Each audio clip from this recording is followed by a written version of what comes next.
The Chicago winter bit through Ethan Cole's thin jacket like teeth through paper. Snow fell in thick sheets, turning State Street into a blur of gray and white. He pressed his face against the bus window, watching the North Star Holdings tower disappear behind curtains of ice. 32 years old. Living paycheck to paycheck. One missed shift from eviction. His phone buzzed.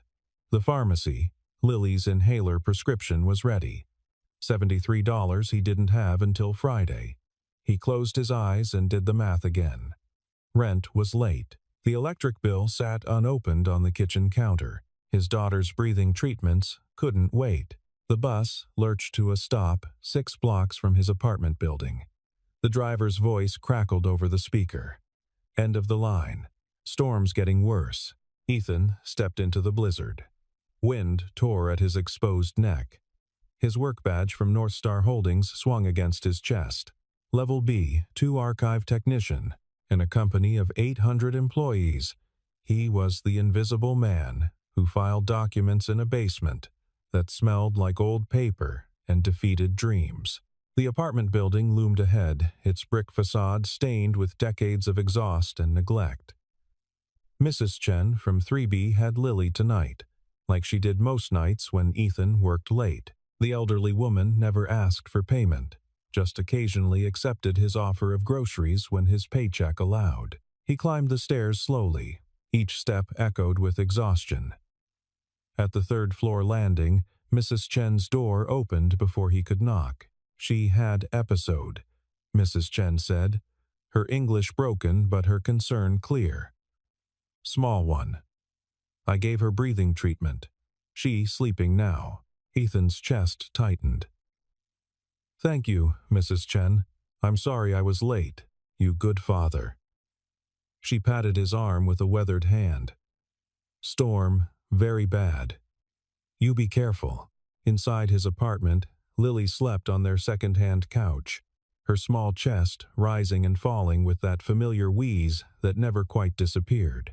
She was 6 years old with his dark hair and her mother's gray eyes. He saw every morning and tried not to think about every night. Her mother had left when Lily was 2 months old.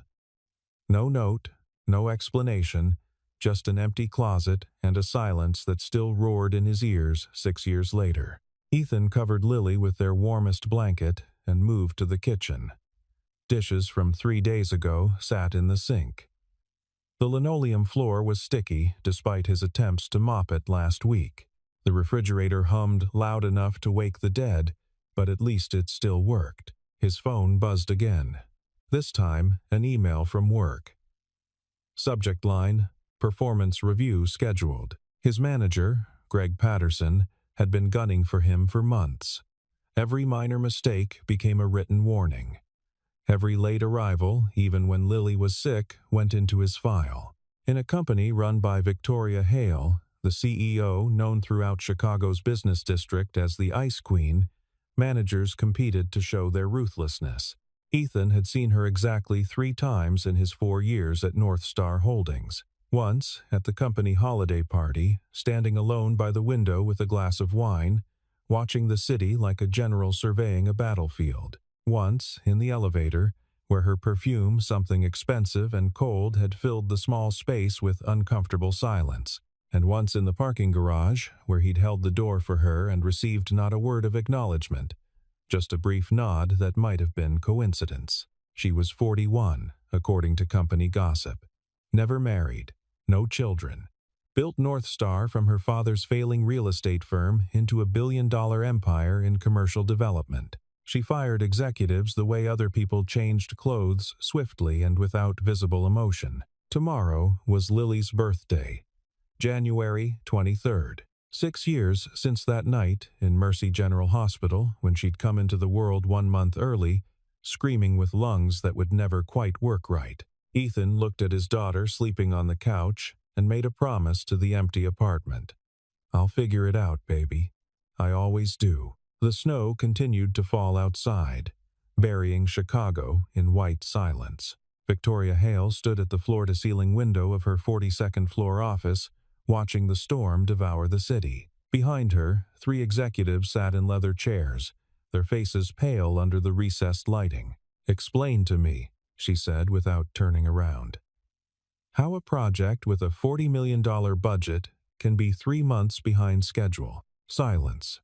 She let it stretch, counted to 10, then turned to face them. Martin Webb, VP of Development, cleared his throat. The contractors you selected," Victoria interrupted. "The contractors you assured me were capable. Market conditions are the same market conditions every developer in Chicago faces. Yet somehow, Thornton Properties completed a comparable project in 18 months. You're asking for 24.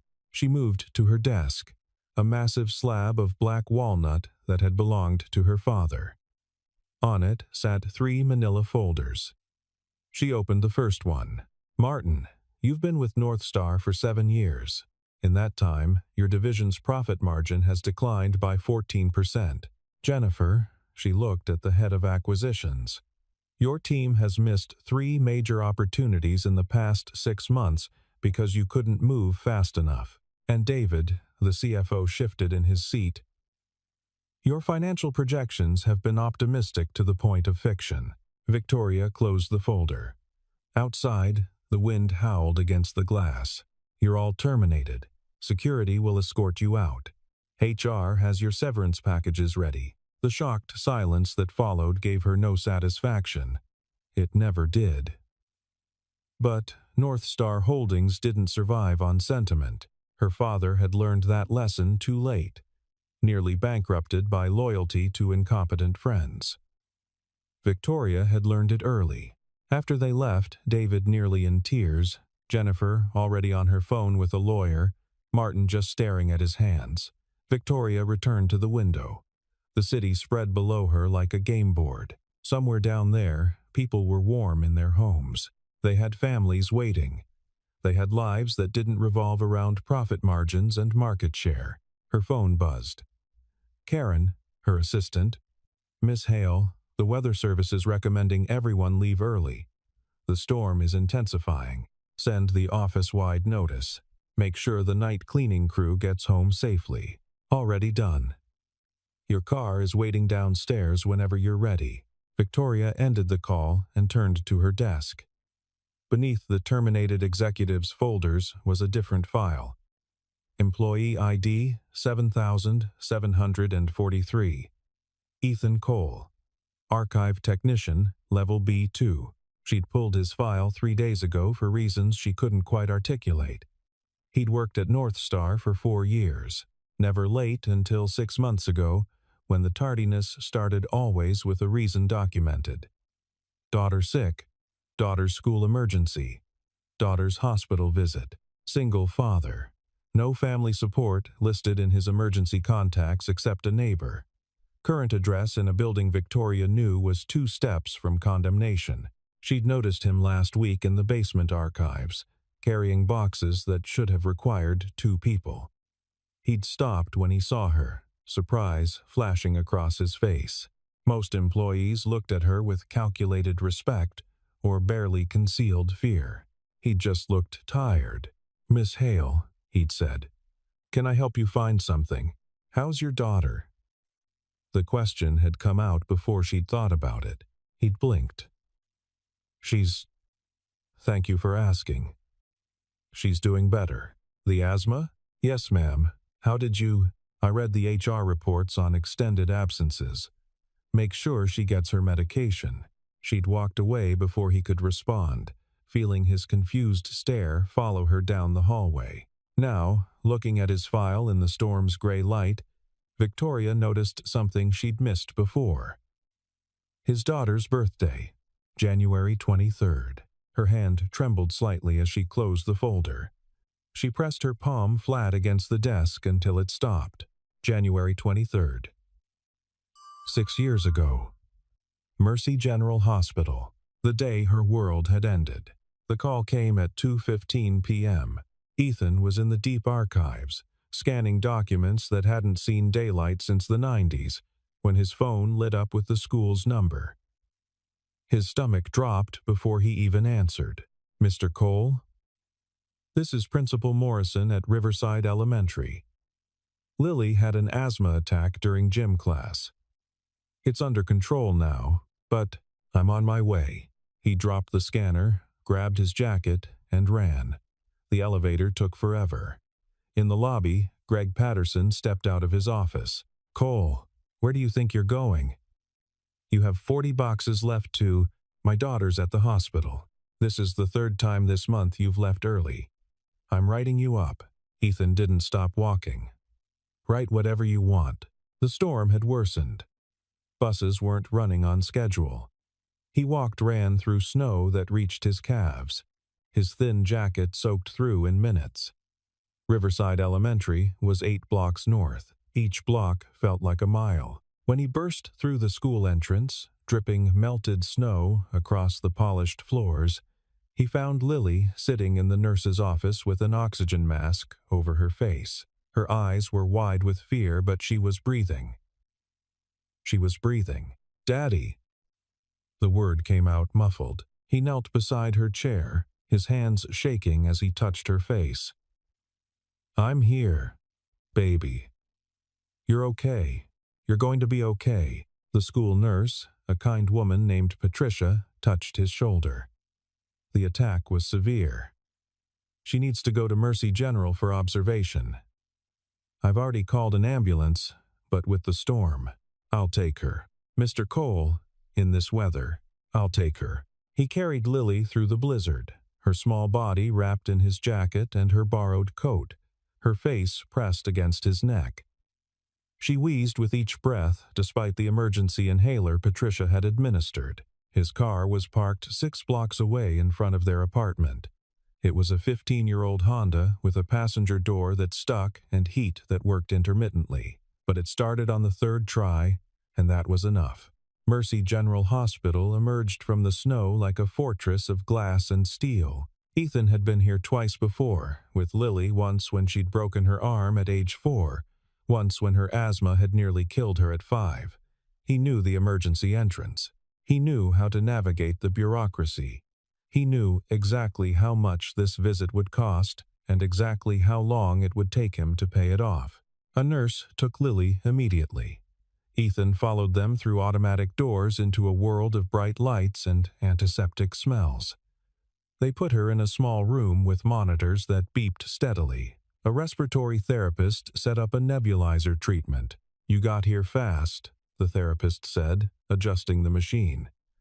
"In this storm, that's impressive." Ethan watched the medicine turn to mist, watched Lily breathe it in. "She's all I have." The therapist nodded, understanding in her eyes. "She's lucky." 3 hours later, a doctor appeared, young, professional, exhausted. "Mr. Cole?"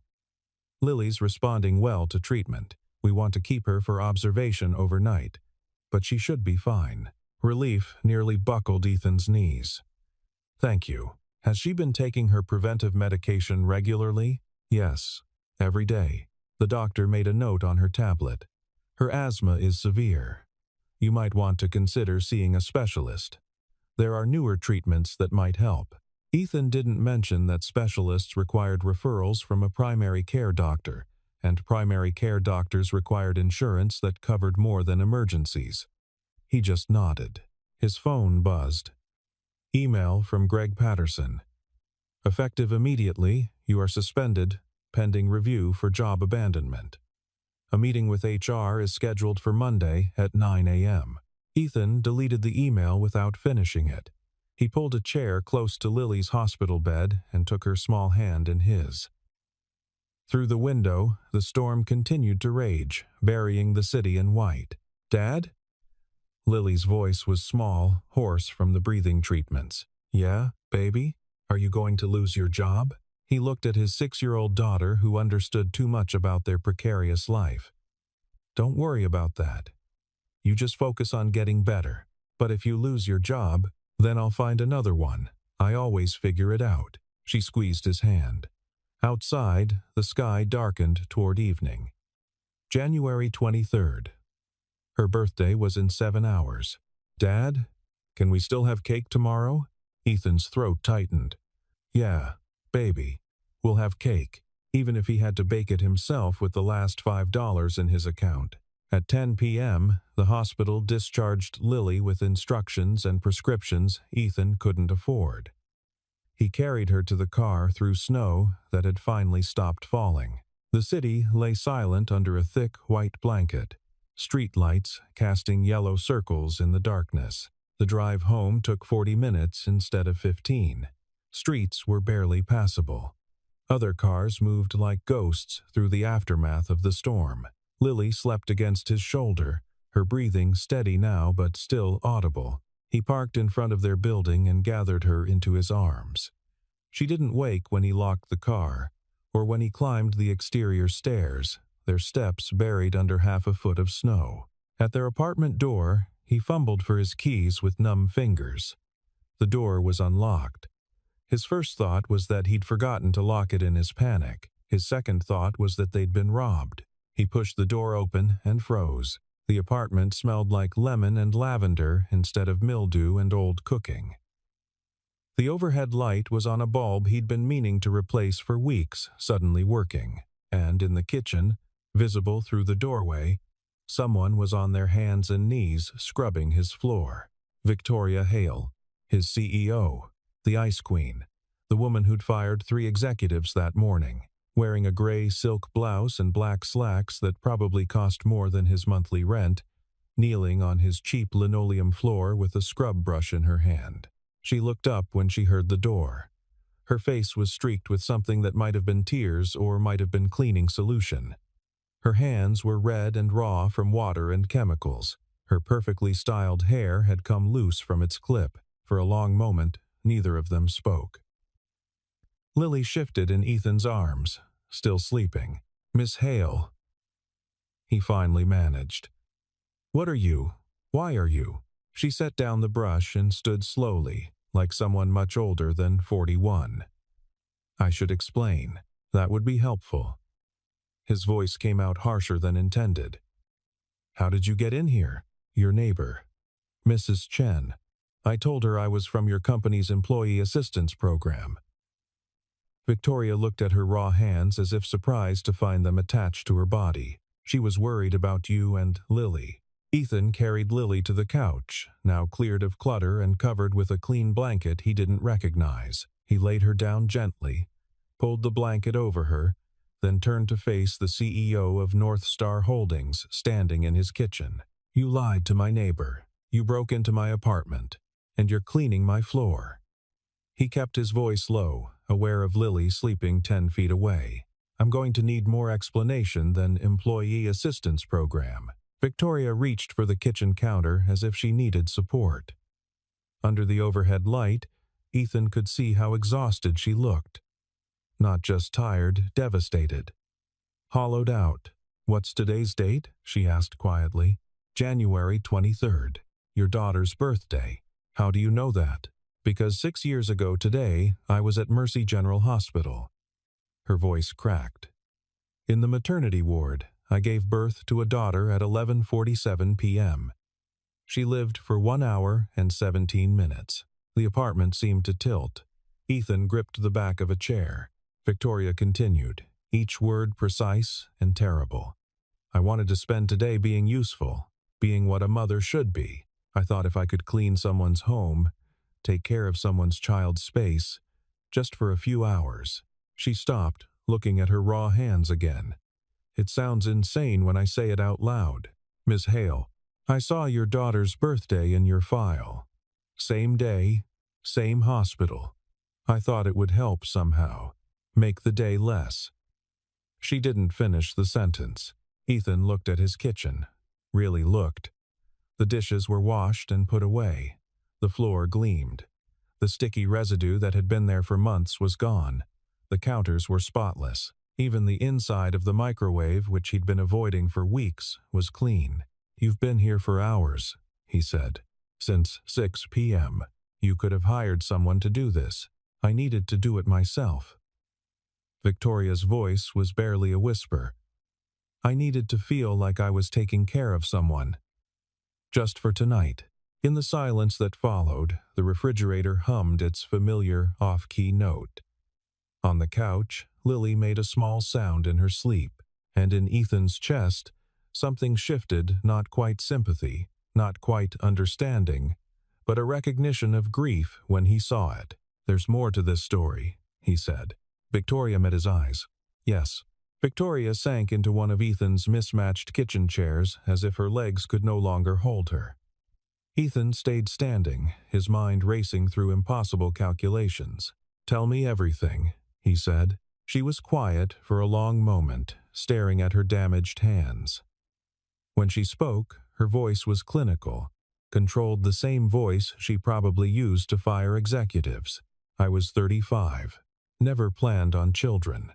My company was everything. But I met someone at a conference in New York, a venture capitalist named Richard. 3 months later, I was pregnant. What happened to him? He disappeared when I told him. Blocked my calls. His firm claimed he'd taken a position overseas. I never saw him again." She said it without emotion, but Ethan heard the wound beneath. "I decided to have the baby anyway. I had money, resources. I thought I could do it alone, but something went wrong." Victoria nodded slowly. "I went into labor early, January 23rd, 7 p.m. I was alone in my office when my water broke. I drove myself to Mercy General." Ethan thought about his own experience that night 6 years ago. He'd been in the waiting room, his girlfriend Rachel screaming in the delivery room, nurses rushing back and forth. He remembered the chaos of the maternity ward, the understaffed shifts, the storm warning that had already started. "They took me to the maternity ward," Victoria continued. "Labor was fast, too fast. The doctor barely made it in time. She was born at 11:47 p.m., 3 pounds, 4 ounces. Her voice finally cracked. She had a birthmark. Right here. She touched her left shoulder blade."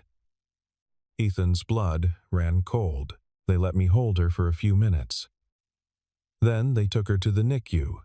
Said her lungs weren't developed. Standard for premature births. They promised she'd be fine." Victoria's hands clenched on the table. "At 1:04 a.m., a doctor came to tell me she'd died. Respiratory failure.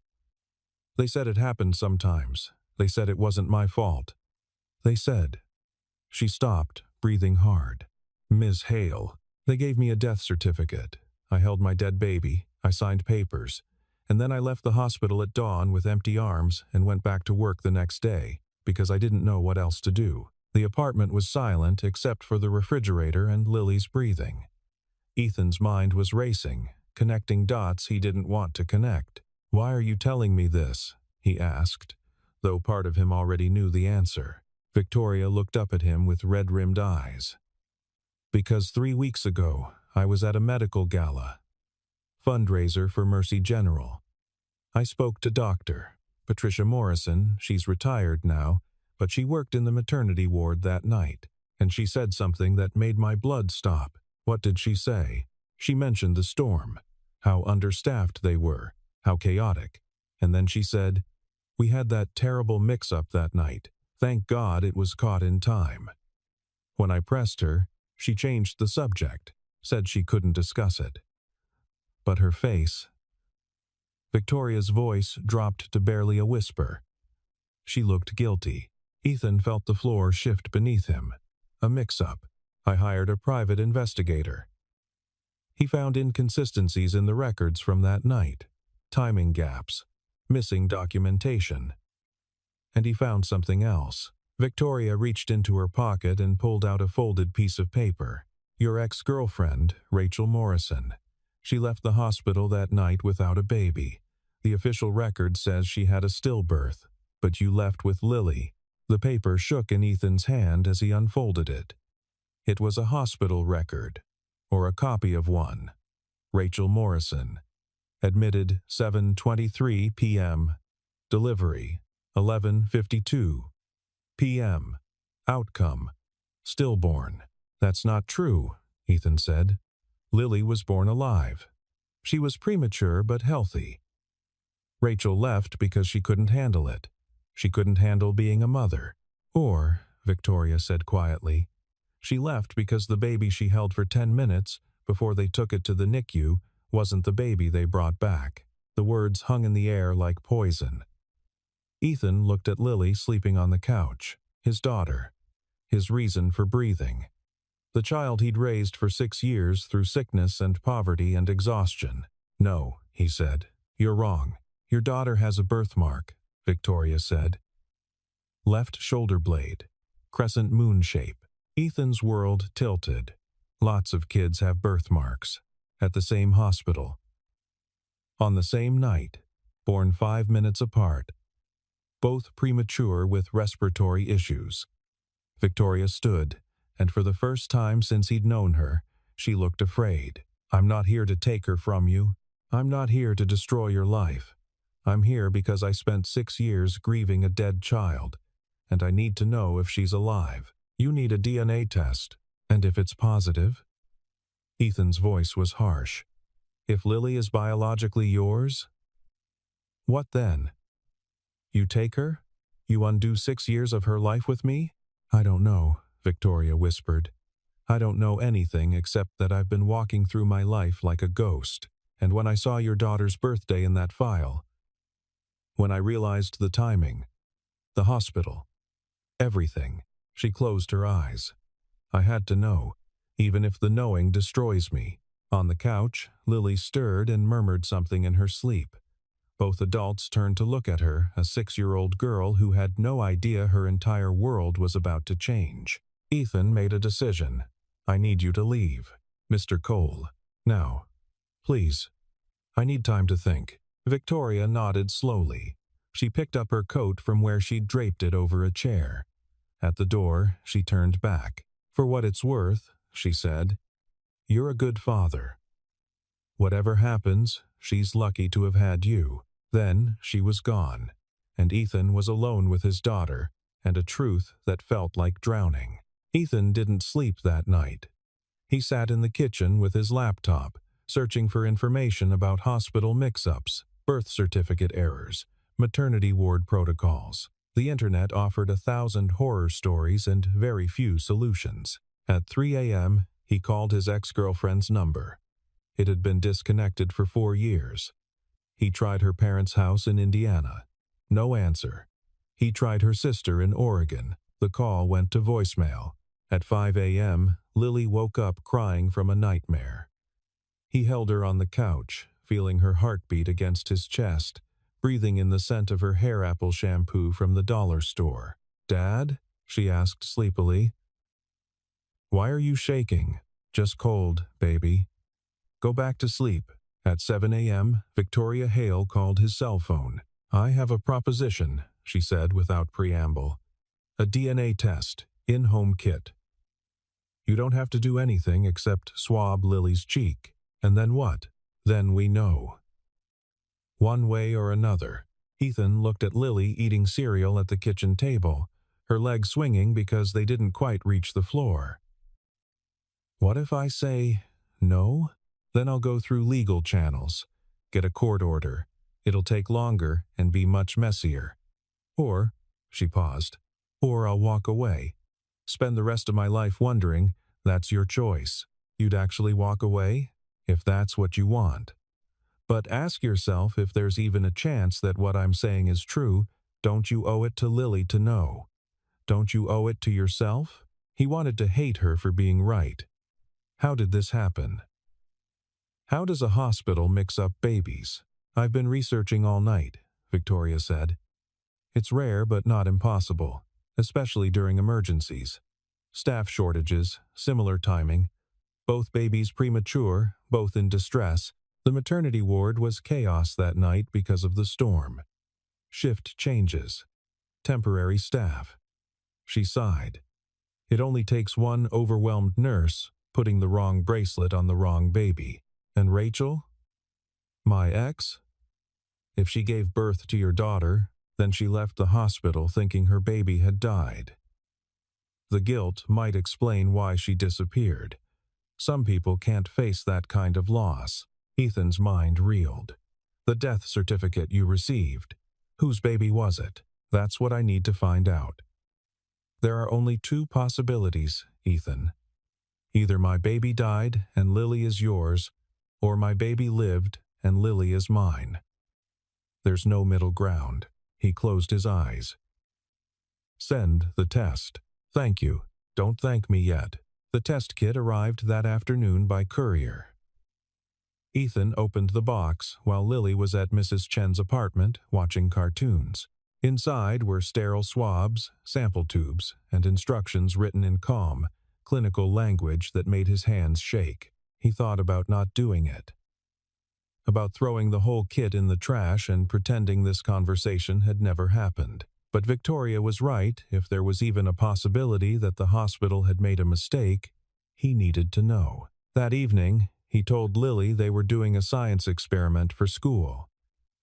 She thought it was exciting, opening her mouth wide so he could swab her cheek. She didn't see his hands trembling or notice the tears he blinked away. He packaged the sample along with one Victoria had left for him, her own DNA on a swab, already sealed. The return label was prepaid.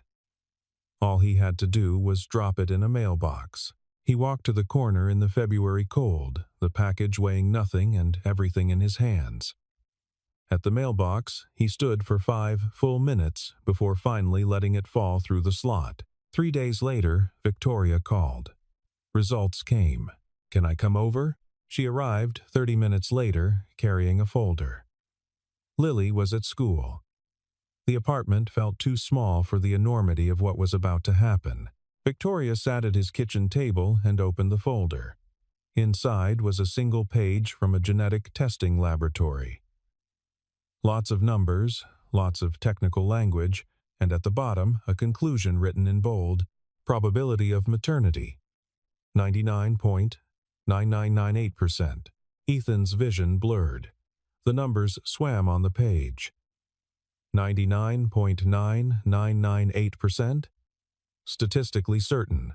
Biologically proven. She's mine, Victoria whispered. Lily is my daughter. The world broke apart. No, Ethan said. She's mine. I've raised her. I've stayed up nights with her. I've held her through asthma attacks and nightmares and every hard moment of her life. I know. You can't just... His voice broke. You can't just show up after 6 years and take her. I don't want to take her from you, Victoria said, and she was crying now. Really crying. Tears streaming down the face of the Ice Queen. I just want to know her. I just want to be part of her life. As what? Her mother. I'm her father. We're both her parents, Victoria said quietly. Biology made me her mother. Love made you her father.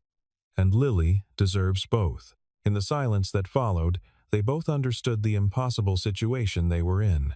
No solution that wouldn't hurt someone. No path forward that didn't require sacrifice. What do we tell her? Ethan finally asked.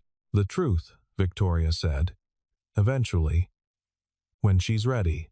And what's the truth? That her whole life has been a lie? That her whole life has been loved. By you. And soon, if she'll let me, by me too. Ethan looked at the test results again. Those impossible numbers that changed everything. I need time. Take all the time you need. I'm not going anywhere. But time, as they would both discover, was something they didn't have.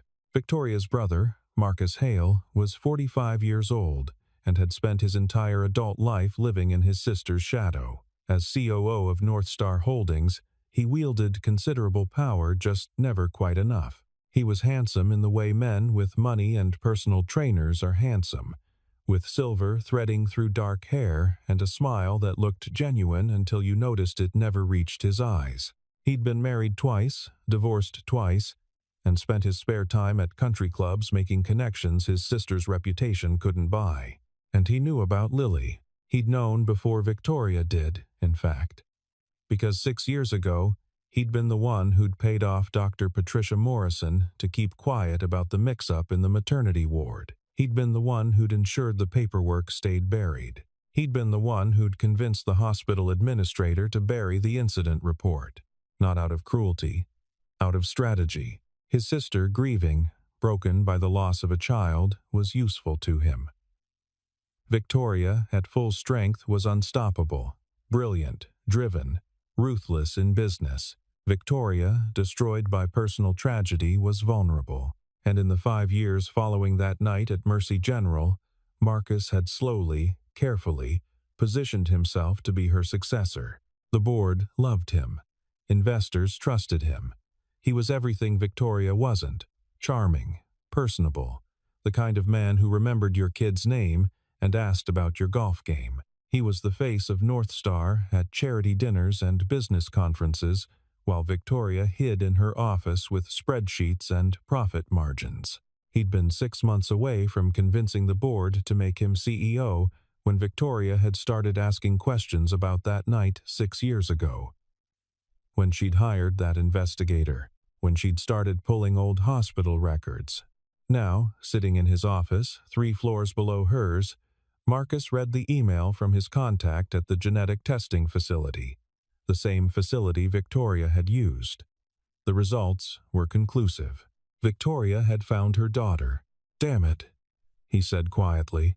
His assistant, Jennifer, poked her head in. "Everything okay, Mr. Hale?" "Fine.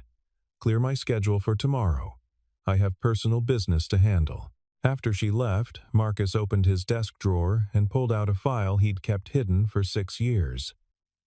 Inside were the original documents from Mercy General, the incident report about 2 babies born 5 minutes apart, both premature, both in distress, the panicked notes from the nurse who'd realized too late that she'd switched the identification bracelets, the administrator's decision to cover it up rather than face a lawsuit, and Marcus's payment records: $20,000 to Dr. Morrison, $50,000 to the administrator, another $20,000 to the nurse to relocate to Arizona and never speak about it. He'd done it because a grieving sister was easier to manipulate than a whole one. He'd done it because power was a zero-sum game, and Victoria's pain was his opportunity. He'd done it because in the Hale family, you took what you could get. But now Victoria knew. And worse, she'd apparently made contact with the father. Marcus had people watching her, he always did, and they'd reported her visit to a rundown apartment building, her meeting with Ethan Cole. Marcus picked up his phone and dialed a number he'd hoped never to use. "It's me," he said when someone answered. "We have a problem. The CEO knows about the mix-up. She has proof. DNA evidence." The voice on the other end was professional, cold. "What do you need?" "The documents destroyed. The people involved silenced. And the child kept away from my sister." "That's a tall order. You've handled taller. Name your price." There was a pause. $500,000, plus expenses. "Done. But it has to look natural. An accident. Nothing that traces back to me or North Star. It never does." Marcus ended the call and looked out at the Chicago skyline. Somewhere in this city, his niece was living with a single father in poverty, unaware that she was the biological daughter of a billionaire, that she was heir to a fortune, that her very existence threatened everything Marcus had worked for. He felt a brief twinge of something that might have been guilt. Then he opened his laptop and began planning his sister's downfall. Blood might be thicker than water, but money, power, and ambition were thicker than both. The story broke 3 days later. Marcus had made sure of it. "Billionaire CEO's secret daughter living in poverty," screamed the headline in the Chicago Tribune. Below it, a photo of Victoria leaving Ethan's apartment building. Another photo of Lily at school, her face pixelated for legal reasons, but her identity barely concealed. The article was poison. It painted Victoria as a negligent mother who'd abandoned her child, painted Ethan as either complicit or incompetent, suggested Lily was living in unsafe conditions, quoted anonymous sources from North Star Holdings saying Victoria was emotionally unstable and unfit for leadership. By noon, news vans were parked outside Ethan's building.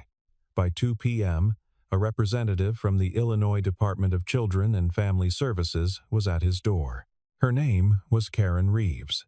She was 50-something, with tired eyes and a briefcase full of forms. She sat at Ethan's kitchen table, the same table Victoria had sat at just days before, and asked questions that made his blood run cold. "Mr. Cole, are you Lily's biological father? I've raised her since birth." "That's not what I asked. I'm her father in every way that matters." Karen made a note. "And Miss Hale?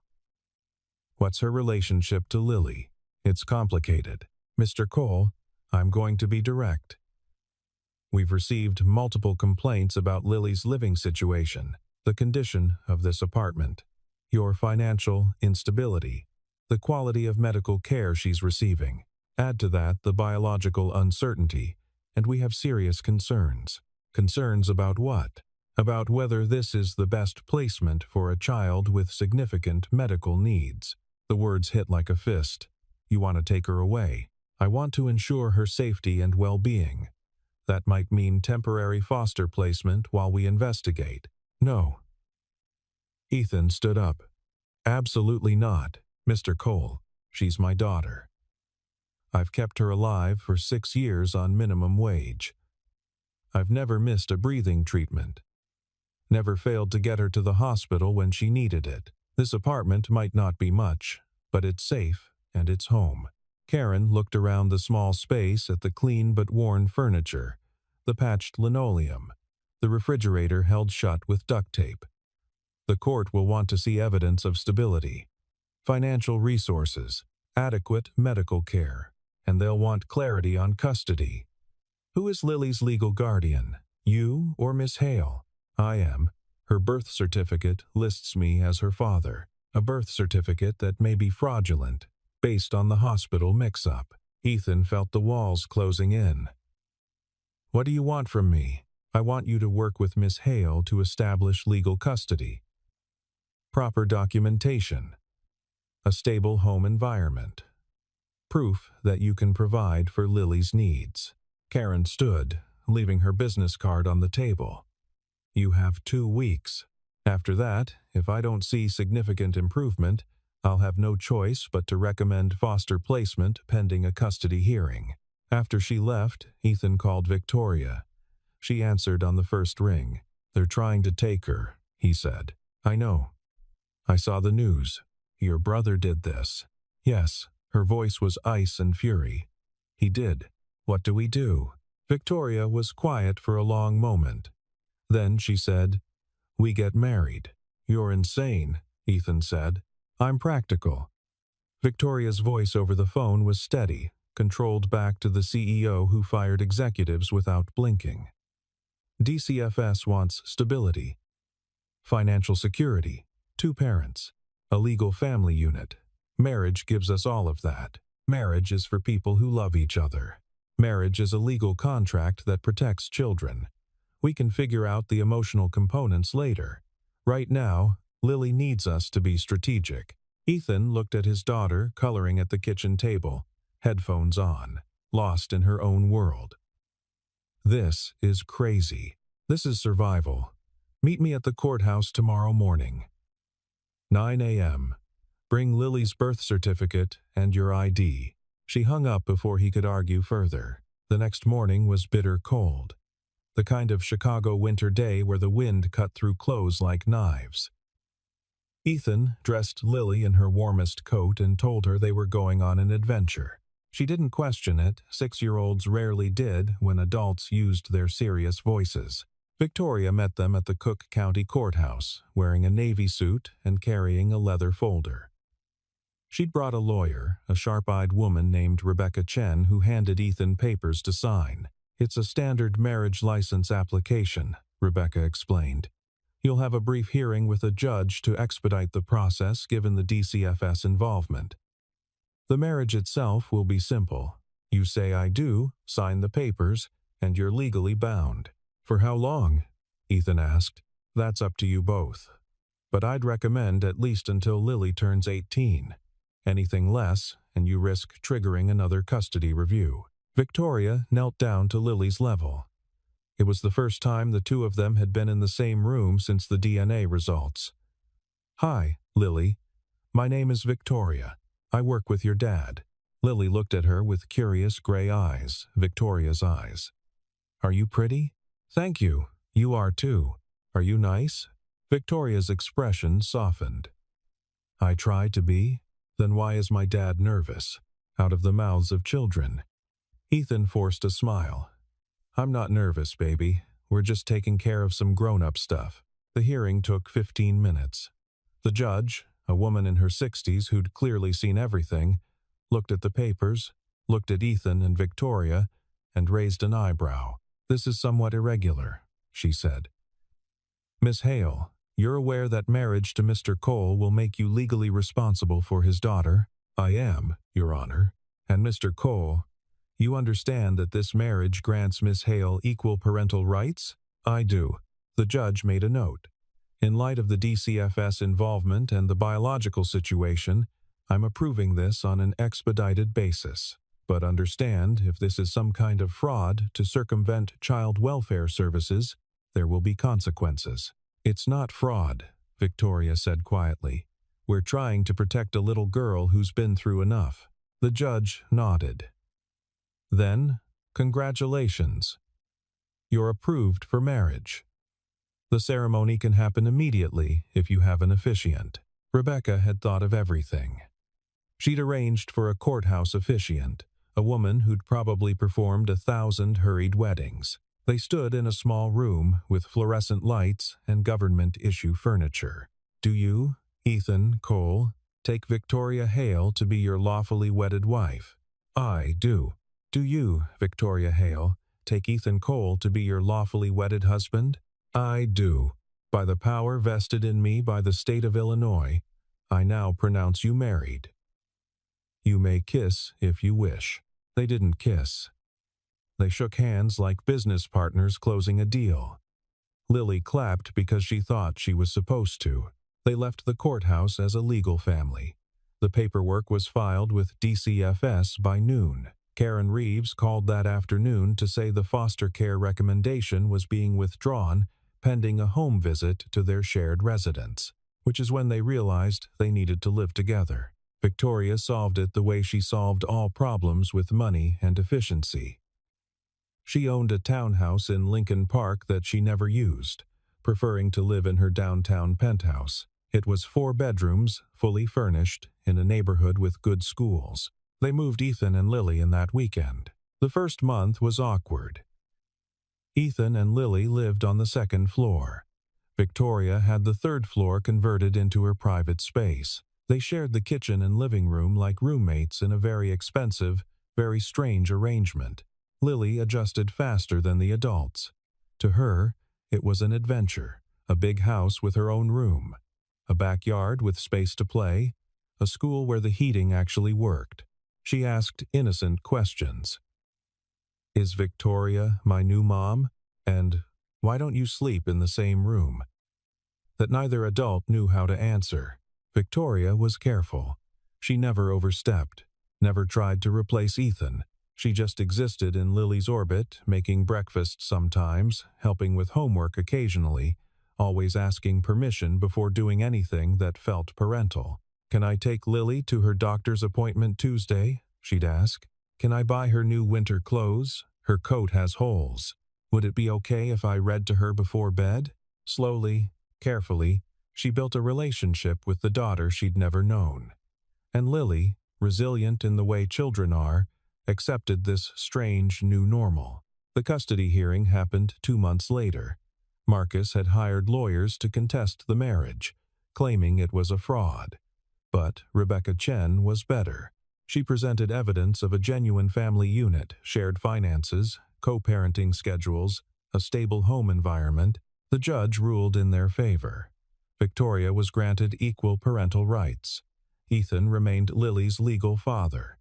They were ordered to continue therapy as a family. Marcus attended the hearing. Ethan saw him sitting in the back row, his face a mask of barely concealed rage. After the verdict, he approached Victoria in the hallway. You're making a mistake, he said quietly. The only mistake was trusting you, Victoria replied. You knew. For 6 years, you knew my daughter was alive, and you let me grieve. I did what was necessary for the company. You did what was necessary for yourself. And now you're done. Security cleared out your office this morning.